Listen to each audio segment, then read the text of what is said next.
All right, y'all. So I'm here for the Real Housewives of Atlanta. This is season 10, episode 8. You guys know that this show was gone for a couple of weeks due to the holidays, but now it's back. So let's talk about it. So the show opens up with Kenya. She's meeting with this photographer slash director named Derek. And she wants him to help her direct her domestic violence PSA campaign.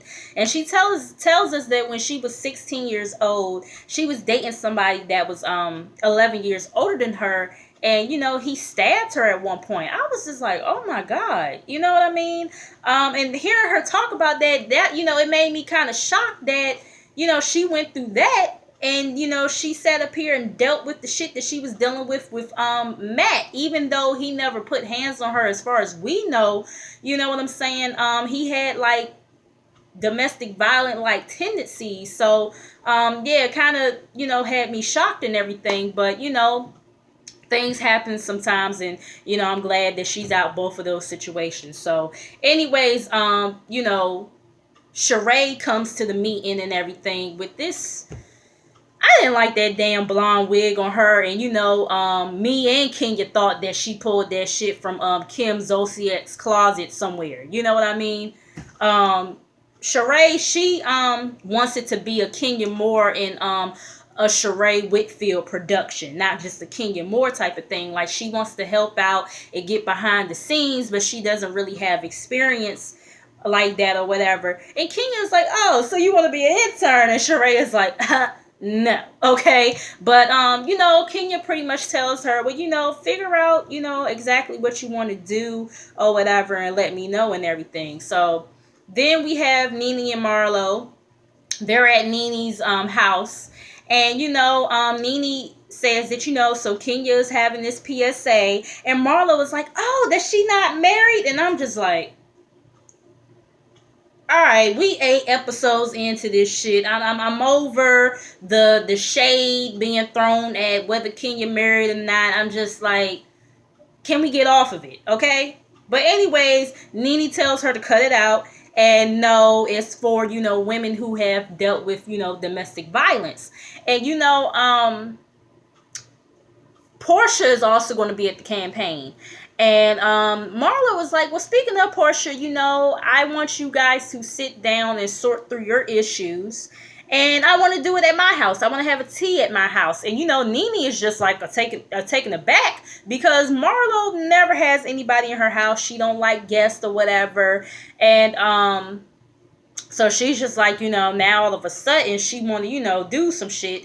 So, Nene is just kind of still like, well, I mean, Portia just needs to take full accountability and, be appreciative of things I've done for her. Like, just still on this whole, like, she want Portia to kiss her ass type of thing. Like, when you need to take some accountability for your actions too. Y'all both are at fault, but whatever. So anyways, I ain't gonna really talk about Cynthia and Noel. I really didn't care, but, Cynthia got a text from Marlo because Marlo wants, Cynthia to help her mediate this situation between Nene and Portia. So, whatever.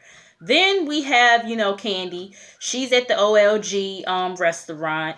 And, she talks about how it's a family business. How Kayla, Todd's daughter, is working there.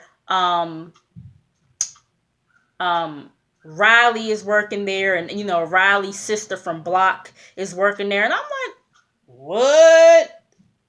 Block's daughter, Riley's sister? I was like, oh, okay, I guess y'all is taking some steps or whatever to sort that situation out. That's what's up though. That's cool. But anyway, so Mama Joyce, Aunt Nora, Aunt Bertha, they come through or whatever, and they want to talk about some of the employees. So Todd and Candy take them, like, I guess downstairs or whatever, so they can have a conversation.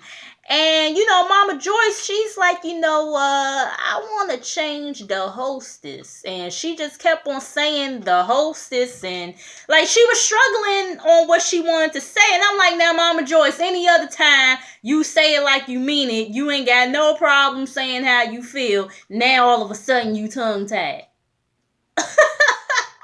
So she was struggling saying whatever she was trying to say, and Aunt Bertha was getting annoyed, like, oh Lord, we gonna be here all night. And everybody just started laughing or whatever. Aunt Bertha cracks me up. But yeah, everybody just started laughing or whatever. And Mama Joyce finally gets it out.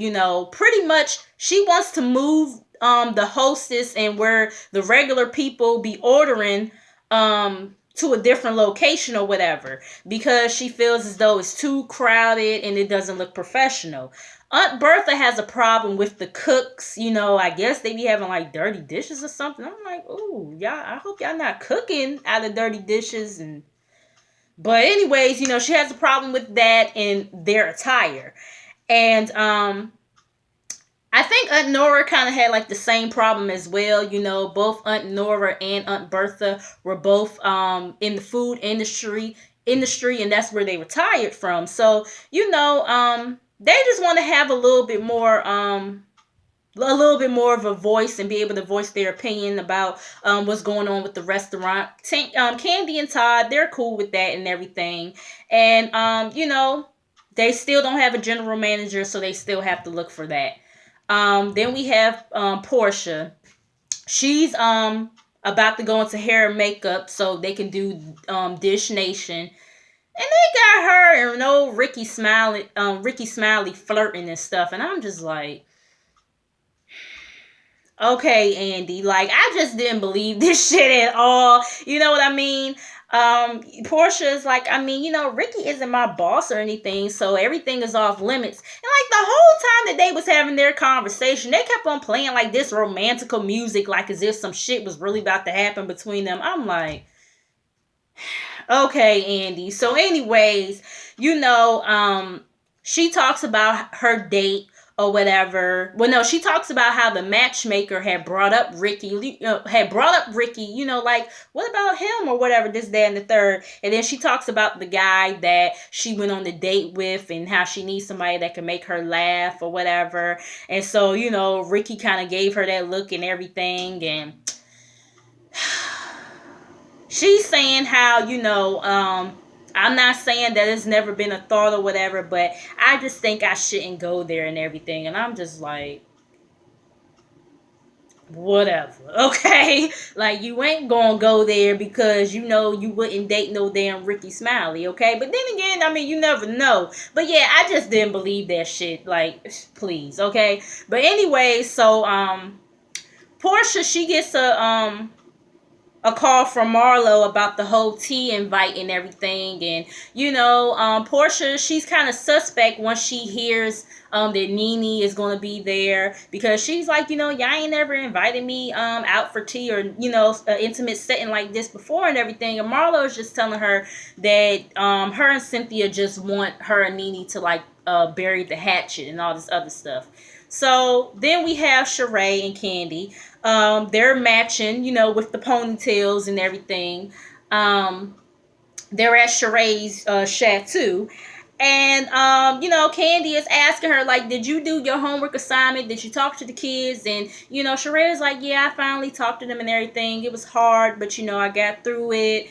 Candy is like, well, speaking of domestic violence, did you get the script from Kenya? And are y'all partners? Like, what's going on with that?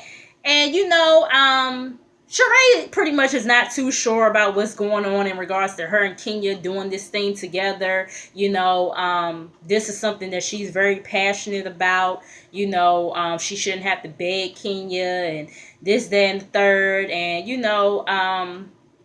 Candy is like, well, I was shocked, to hear you talk about your boo so openly when we were in San Francisco.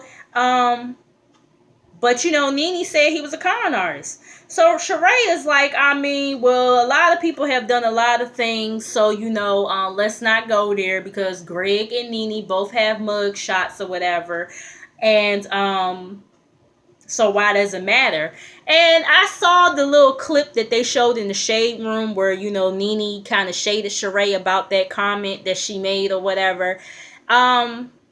I guess they both got points, Sheree, your son does have a mugshot now, so, and I think I think she said that Sheree had a mugshot too. Now I don't know. I'm not too sure about that one. Now I don't know, cause I ain't that interested in Sheree to be looking up as to whether she got a mugshot or not.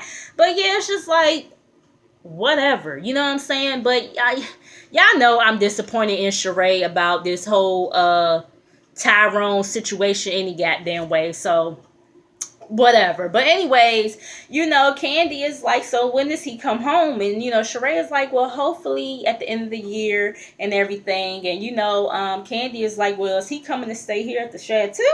And Sheree is like, well, not initially or whatever. I'm just like, please. Okay.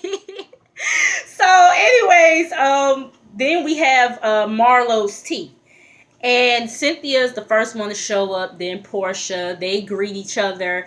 And, she's like, girl, your nipple out. And, Cynthia's like, damn, why's my nipples always out, goddammit? Cynthia has a history of her damn nipples being out. She's like, damn. Instead of being 50 Cent, maybe I should be Titty Cent up in this motherfucker, okay? So Nene is the last to arrive, and she even hugs Portia, kind of threw Portia off because Portia didn't expect that. So, Marlo starts off by bringing up, their big blowout that they had in San Francisco. And Cynthia's like, listen, I don't know the extent of y'all issues, but if me and Marlo, can make things, well, if we can get back together with Nene, there's no reason why y'all two can't get back together and work through y'all issues. So Portia, she starts off and saying how she doesn't understand why it always has to go to a petty place every time they have a conversation. And Portia felt as though she was always supportive of Nene.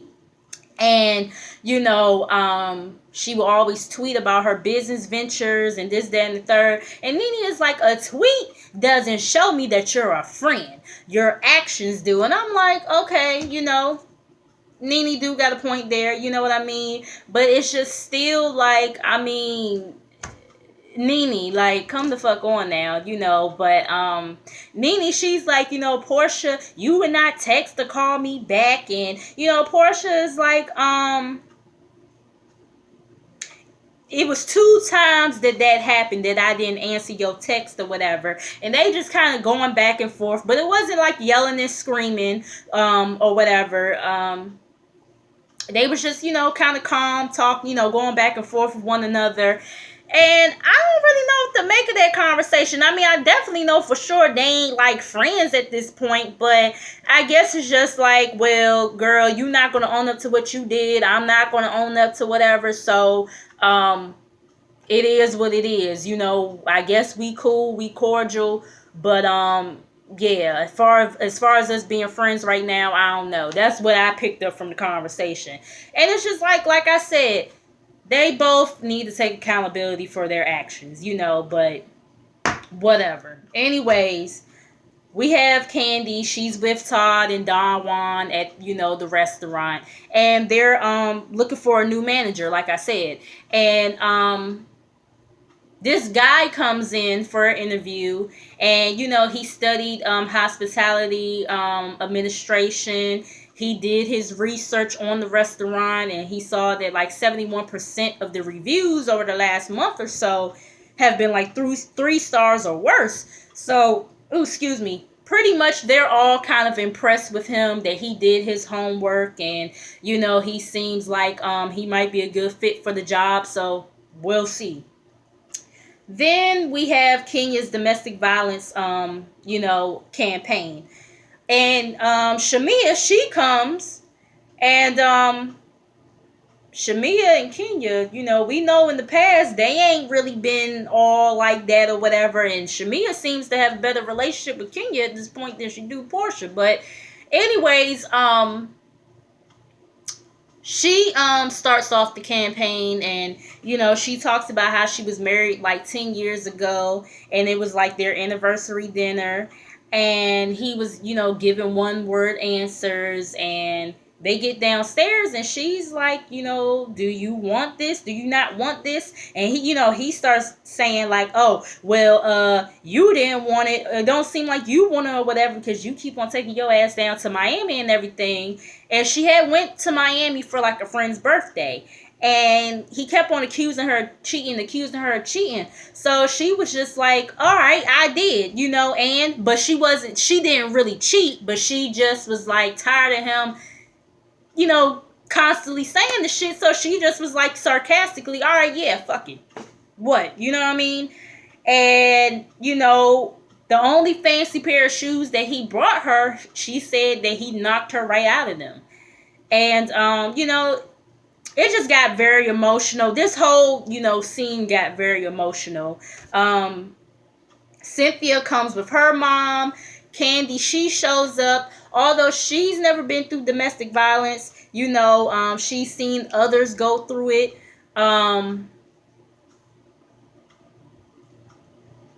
I know people personally who have went through, domestic violence situations, and thank God I definitely wasn't there to like witness the shit. But yeah, I have, people that I know who have went through that. But yeah, thank God I wasn't there when actually the shit went down, because yeah, okay. But anyway, so Nene, she comes through or whatever, and she talks about how she was abused young. The guy was older than her, and the guy that she's talking about is, Bryce's dad.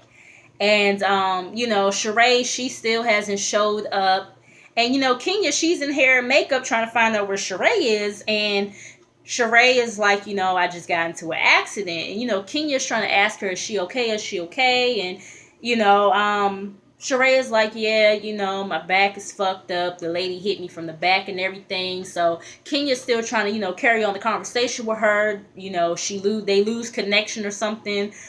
Cynthia's mom talks about her domestic violence situation, and how her and the guy, they only dated 6 months before they got married. And the guy is, the guy is Cynthia and Mal's father.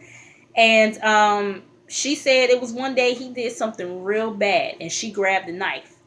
And, Cynthia and Mal, they were there. And, they both were young at the time. So, Cynthia doesn't remember a whole lot.